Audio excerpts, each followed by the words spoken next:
Good morning. Good morning. Magandang umaga, Yuso. Mama, may tanong po ako. Ano yon? Okay lang po ba kung humingi ako ng pera? Pira? Ah, ay, sus, aanin mo naman ang pira. Kasi po, may gusto po akong bilhin eh. At ano naman ang gusto mong bilhin, Aber? Ano po? Dumbbell po. Ano? Dumbbell po! Bubo ka? Huh? Gusto ko po talaga magkaroon nun eh.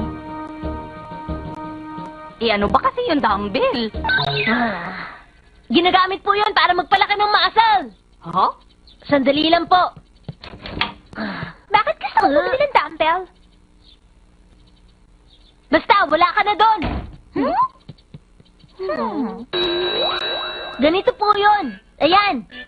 Ah, ito pala yun. Pwede ko po bang hingin na sa inyo yung allowance ko? Yun po ang ipambibili ko. Hindi pwede. Ay, kung gusto mo palang magbuhat, edi gumamit ka na lang ng ibang bagay na pwede mong buhatin. Hindi ko po yung gagamitin para lang may buhatin. Importante yun para makapag-workout. Pwede ka naman gumamit ng ibang bagay para ipalit dyan eh. Hindi po, subok na ang bagay na yun. Scientifically proven na ito ang pinaka-epektibo para sa bodybuilding. Totoo ba naman yan? Opo, totoo po yun. Dapat. Kung gusto mo talaga magpalaki ng muscle sa braso mo, magbuhat ka na lang ng ibang bagay dyan. Ha? Ibang bagay? Gaya po ng ano? Ha? Gaya ng isang kaban ng bigat? Isang kaban ng bigas? Mama naman, hindi po pwede yun. Pag-aksaya lang yan ng pira, bakit ka pa bibili ng bagay na mabigat? Anong silbi nun? Madami naman dyan mabigat na bagay na pwede mong ipalit doon. Mukhang mahirap to. Naintindihan mo ba? Ang labo nyo naman po eh. Ang tigas ng ulo mo, sige na nga, magkano ba yun? Ha? 2,000 po yung dalawa? 2,000? Mhm. Oh, sayang lang ang pira dyan. Sa ordinaryong bagay lang yan na mabigat. Tapos 2,000 na ang halaga. At bakit naman dalawa pang bibilhin mo? Aanin mo yung dalawa. Tama na yung isa. Hindi po pwede. Baliwala po kasi kung isa lang. Dapat kasi sabay gamitin yung dalawa. Pwede namang salit-salit yung magkabilang braso. Pero dapat po kasi 2 kamay ang gagamitin at hahawakan yung dumbbell ng sabay. Gaya po nito.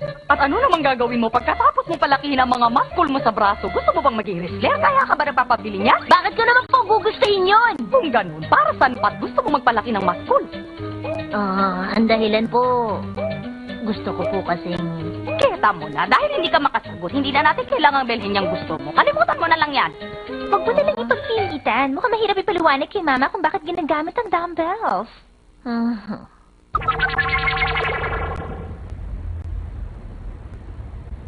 Okay. Mama, ano po yung deliver? Ano po yan? Isa ito pampalamig.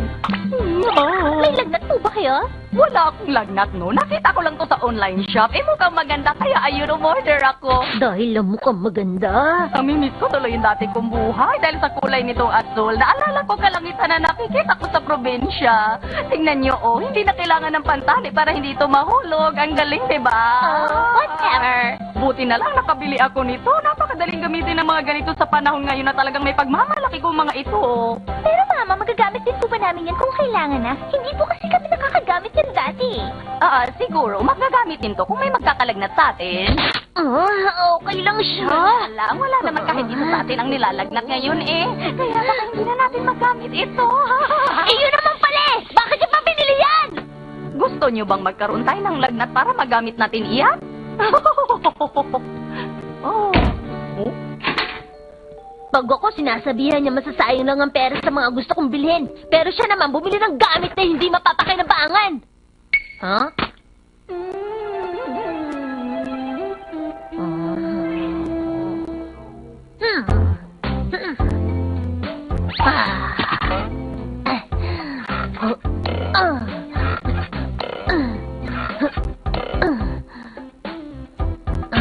Tama na nga, pakiramdam ko magkakasakit ako nito eh.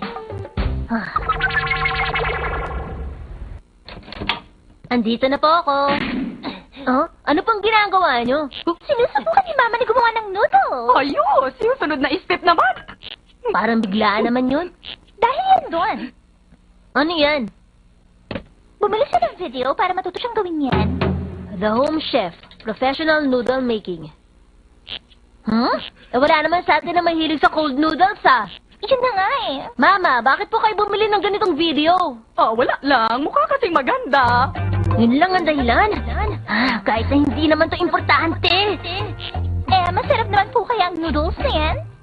Oo naman. Siguradong mapapangiti ka sa sarap. Parang hindi naman niya sineseryoso eh.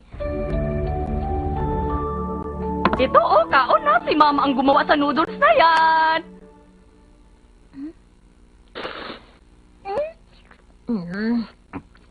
Ano ba to? Masyadong tuyo. Nagkamali lang siguro ako sa tansya sa paghahalo ng mga ingredients. Bakit? Hindi niyo po ba sinusukat? Kadalasan kasi tinatansya ko lang yun eh. Kung ganun, bakit nanonood pa po kayo ng video? Wala lang. Pa-deliver na nga na tayo. Papa, huwag ka namang ganyan. Hindi lang masarap ang gawa ko ngayon, pero pag nag-practice pa ako, mapapasarap din yan. Di ba sa araw na magawa mo yun, sawa na kami. Tama po yung sinabi ni Papa. Oo nga, makamagsawa na kayo kung lagi nyo kakainin yung pinagpraktisan ko. Magagamit ko pa kaya ulit yung video. Ano ba naman yan? Oh? Ano po bang silbi ng lahat ng mga gamit na binibili nyo? Bakit naman nagagalit ka? Sana man lang pumayag kayong bilhin yung gusto ko. Simple lang naman yung hinihingi ko eh. Laro ka ba pinabibili sa akin? Sa tingin ko po yung dumbbell ang tinutukoy niya. Yun ba yung gamit na mabigat? Hindi po yung gaya na ibang gamit na mabigat. Ang labo nyo talaga. Lagi nyo pinitintasan yung mga bagay na gustong bilhin ng iba. Pero kayo, bili kayo ng bili ng mga bagay na hindi naman kailangan. Oh, hindi naman ganun Tignan mo sila kinakain nila yung noodles ko. Kailangan natin yan. Napapakinabangan naman yung binili ko eh. Basta gagamit pa nga yun. Isa naman dun sa pinapabili mo. Hindi mo man lang maipaliwanag kung bakit ko kailangan yun. Magagamit ko din naman po yun eh. Basta kailangan ko yun. Talaga ano naman ang gamit nun? Kasi po yun ay para sa... Kita mo na, wala ka na namang masabi. Sa nakikita ko yung pinapabili mo talagang walang silbi. Lalo na kung hindi rin naman yun pakakain. Suko na ako. Ate Shinchi! Ata Shinchi! Ata Shinche! Eto, Shinchi! Ata Shinche! Shinche!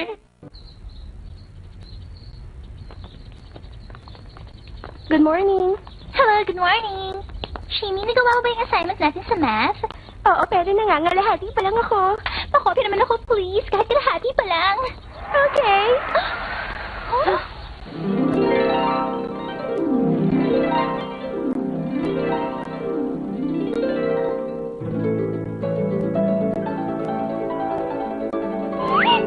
Nakakatakot si Hariyama! Good morning! Good morning!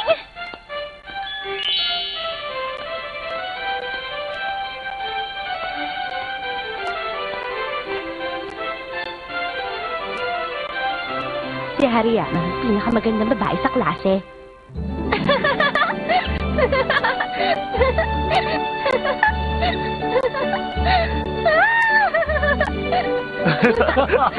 Sandali! Uy! Dahil sa paglingang ng kagandahan, madaming mga lalaking nahahalina at habol ng habol sa kanya. Sandali lang!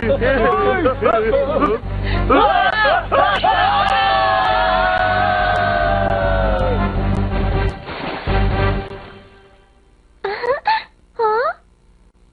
Bakit? Ano nangyari? Nawala sila. Siya din ang pinakadelikadong tao dito, si Hariyama. Shimi, are you okay? Ang sama ng tingin mo doon, Naprint na yung mga picture natin. Gusto niyo makita? Sige, patingin.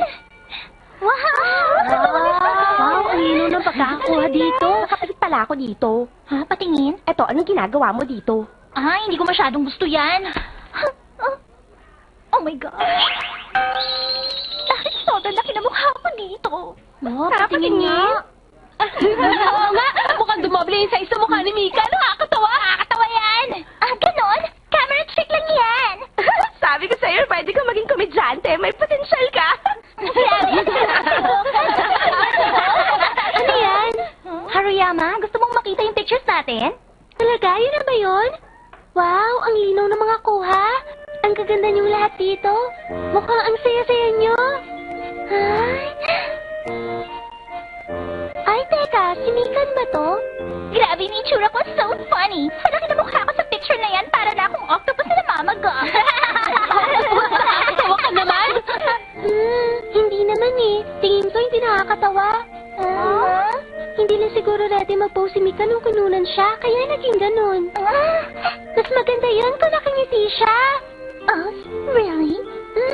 Mas okay kung lagi ka nakangiti, Mikan. Mas cute kasi. What are you talking about? Nahihiya tuloy ako. Ayan, ngumiti na siya. Tingnan niyo siya ngumiti. Ang cute, diba? Diba? Ang cute niya, diba? Ipakita mo ulit sa amin yung ngiti mo. Sige na, Mikan. Like this? Medyo naiba lang yan sa ngiti mo kanina. Pero huwag kang mag-alala. Super cute pa rin. Basta ngiti lang. Isa pa! Isa pa ulit. Sige na, please.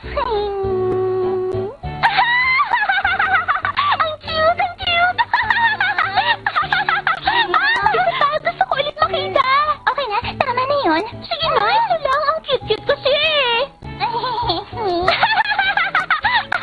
Basta ngumiti ka lang, ha?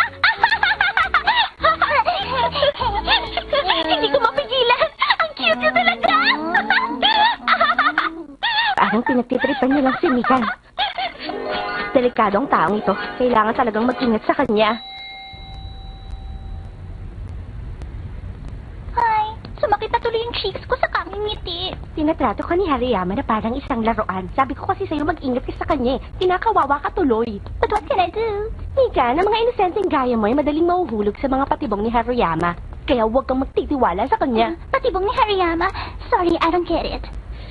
Ibig kong sabihin, Okay, I think straight. may kakayahan si Hariyama na impluwensya ng iba para gawin nila ang gusto niyang mangyari. It's like kinokontrol niya ang iba. At sino mang mahahalina sa ngiti ni Hariyama ay maniniwala sa kanya at magiging sunod-sunuran sa kanya. Pero walang nakakapansin na yun ang ginagawa niya. Malalaman lang nila na nabiktima na sila pag huli na ang lahat at nahulog na sila sa patibong.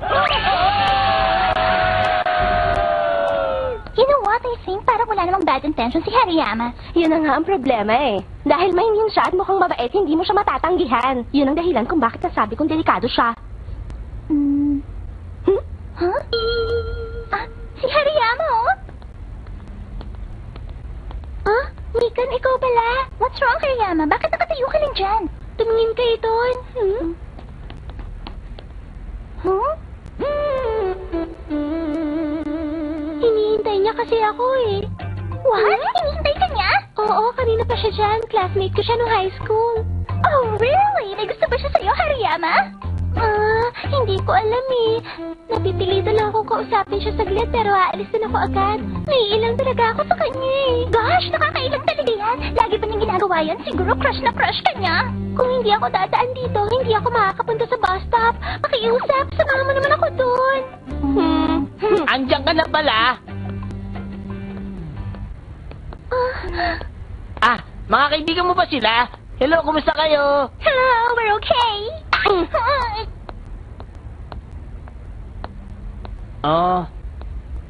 Haruyama, hoy, sandali! Hintayin mo naman ako! Shingi. Nga pala, nahanap ko na yung gandang gusto mo. Dala ko na kay CD. Eto, oh. Wow! Ang galing! Nahanap ko na pala! Napasaya mo talaga ako! Salamat, hindi ko alam na inaalala mo pala ako. Pasensya na! Wala yun. Huwag mong isipin yun. Basta ikaw, okay lang sa akin. Uy. Oy, ano ka ba? Akala ko ba naiilang ka sa kanya? Ganun na nga. Pero iisipin niya na may pag-asa siya sa'yo dahil tuwan-tuwa ka sa ginawa niya para sa'yo. Eh kasi, hinahanap niya yung CD na to para sa akin. Kaya tayo napasalamatan ko siya, di ba? Miss Haruyama, Nagpagupit ka pala, ngayon ko lang napansin. oo, pangit ba ang gupit ko? Sa tingin ko ang ganda nga eh. Bagay yan sa'yo. Talaga? Natutuwa ako dahil sinabi mo, Haruyama. Salamat, ha! Akala ko kasi mukha akong ewan, eh. Hindi, maganda nga eh. Baka hindi niya napalitan yung hairstyle niya kahit mukha siyang engot. Hanapin ko Now I understand kung ano yung feelings ng lalaki. Nakakaawa siya. Magagamit talaga siya. Ata Shinchi! Ata Shinji! Ata Shinchi! Ata Shinchi! Ata Shinchi! Super ganda ng sunset. For sure, magiging masaya ang araw bukas.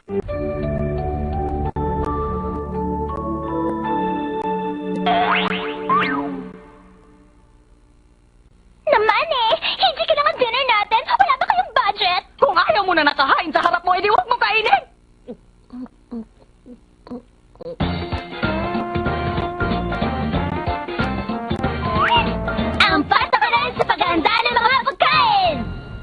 Magical lang ang hapunan namin ngayon. Ano pa nga ba? Lagi na lang yun ang kinakain namin eh. Kung paiiralin ko pa rin yung dati kong ugali, baka magreklamo din ako kay Mama. Ano ba naman to? Bakit isa lang ang ulam natin pag dinner?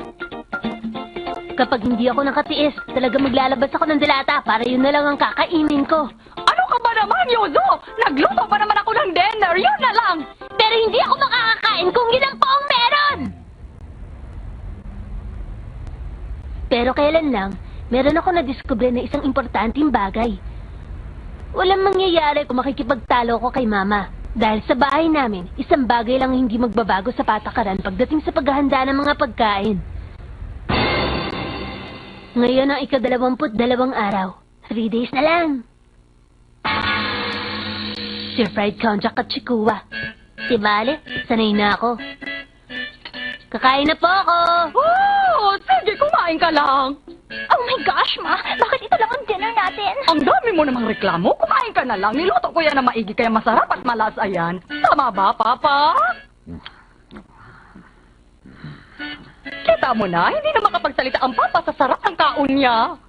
Really, huh? But Ma, hindi lang ako may reklamo sa pagkain natin to, no? Naku, ang slow mo talaga, ate. 2 days na lang, konting tiis pa. Isang chikuwa lang pagkain ngayong araw. Nabali na nga, wala na akong magagawa. Mama naman, don't tell me! Isang chikuwa lang po ang kakainin natin ngayon! Isang nga lang, may problema ba? Yung niluto nyo yesterday, meron pang konja, kaya pwede pang pagtsagaan. Pero ngayon, chikuwa lang ang ipapakain nyo sa amin. Ang gabi na talaga to! Okay lang yan. Kaya nga dinamihan kong niluto kong kanin eh. But Mama, hindi naman po yan kasi ang problema eh. Huwag ka na madami pang angal. Kaon na, lalamin na yung pagkaon. Oo, lami ito pagpainit. Napakalinamnam na chikuwa. Masarap na, masustansya pa. Ah, sige Papa, kukuha ko ng bell. Diyos Hiko, parang may hindi tama dito. What do you think, huh? Masyadong mahina ang ulo mo, ate. 2 days na lang ang hihintayin natin. 2 days? What do you mean? 2 days na lang ang hihintayin natin bago sumweldo si Papa. Yun. Kaya naman pala, walang perang panggastos si Mama, kaya konti lang ang ihanda niyong pagkain. You got it, sis. Papa, ito na ang bear mo. Pero kahit na isang chikuwa lang to, parang ang cheap naman. Gano'n na nga. Pakonti ng pakonti ang pagkain na ihahanda ni Mama habang nalalapit na ang araw ng sweldo. 1 day na lang. Basta malampasan namin ang araw na to, giginhawa ng buhay namin. Nakahanda na ang pagkaon. Ano naman to? Ano ba yan? Don't tell me yan lang ang ulam natin ngayon. Oo nga pala, Mika. Di ba mahilig ka naman sa enoki Yeah, mushroom? right, Ma. Pero kinakainin kasabay ng ibang ulam, saka ito yung halos sa kanin. Pero ano to? Enoking mushroom lang ang meron? Bilang mga anak, dapat hindi kayo nagrereklamo. Meron na nga nahandang pagkaon para sa inyo, kaya dapat matuwa na kayo. But Ma, hello. Ate, okay lang yan. Magtiis ka na lang ng konti. Bukas sweldo na. Yeah, right.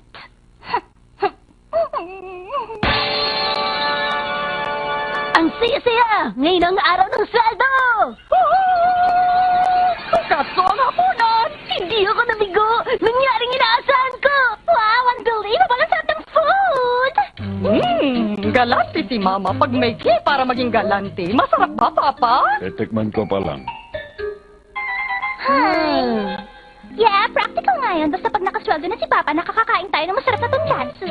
Sa mga ilang araw na susunod, may pagkakataon pa tayong makakain ng masasarap na food. Ayon sa observation ko, masarap ang ihahanda ni Mama sa loob ng 10 araw matapos ang sweldo. Aha! Yan pala ang iniisip mo tuwing kumakain tayo. Kaya hindi ka na nagre-reklamo, no?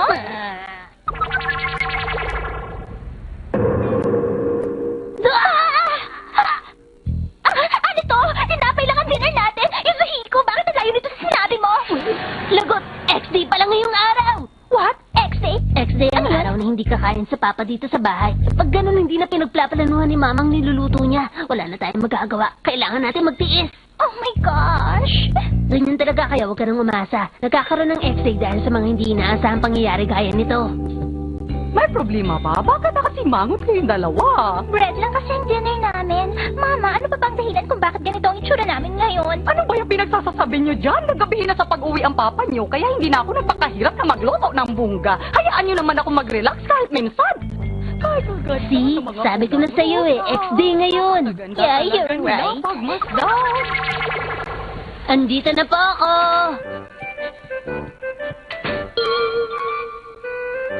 Four days pagkatapos ng sweldo. Mukhang pwede na kaming umasa na masarap ang kakainin namin ngayon. Mga bata, kauna ta! Ay, gutom na ako. Ay, ano to? Tinipid ang grabe ang pagkain namin. Hey, Yuzu, bakit side up lang ang ulam natin ngayon? Nandito naman si Papa, di ba? Hindi ko rin alam. Bakit kaya? Hindi ko rin maintindihan kung bakit ganyan ang pagkain natin ngayon. Kuya Tofu! Bakit? Nandito naman si Papa. At 5 araw pa lang ang lumipas mula nung sumweldo siya. Batay sa calculation ko, dapat masarap pa rin ang pagkain namin ngayon. Ng observations mo, Yuzu. Magtitiis na naman tayo. Pero kinabukasan, ang pagkain namin ay... Krabing can! Oo, tinood. Ang mahal kaya niyan, kumain ka na. Hindi ko maintindihan. Kahapon Kuya Tofu lang niluto niya. Tapos ngayon nilabas niya ang pinagkakatago-tago niyang crabbing can. Anong pinagkaiba ng araw na to at wow! Wait lang, hindi ba ito yung crabbing can na matagal nyo nang tinatago, Mama? Hindi naman special ang araw na to, ah. Okay naman kainin namin to? Ikisa itago lang yan at hayaang ma-expire. Sige na, kauna. Huwag na kayo mahiya, mga anak.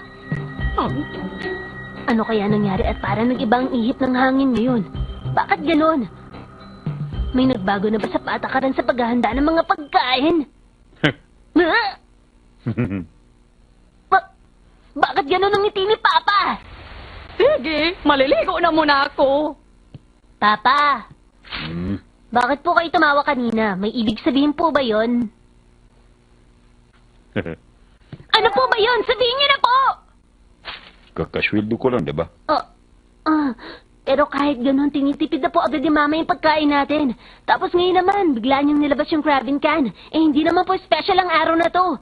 Naguguluhan po talaga ako. Grabe, ang weird ni Mama. Hindi ko maintindihan. Sa labas. Umuulan.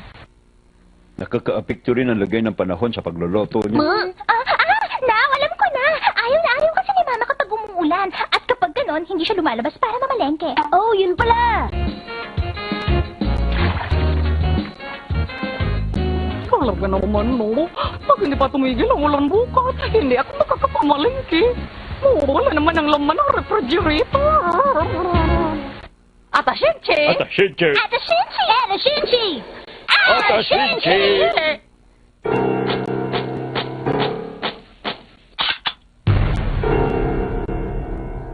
Impossible! Cappuccino! Espresso! Noodles!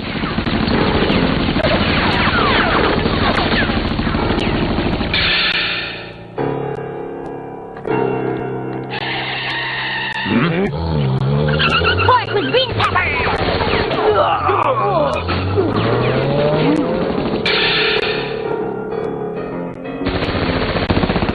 Oyster with beef!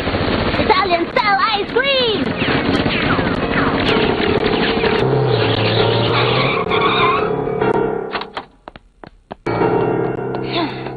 Huh?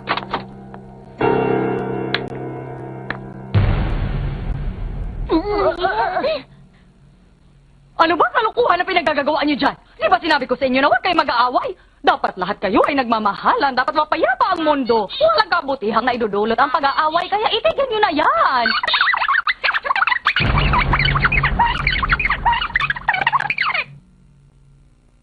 Ikaw naman, nanonood ka pa ng TV, ha? Tapos mo na ba ang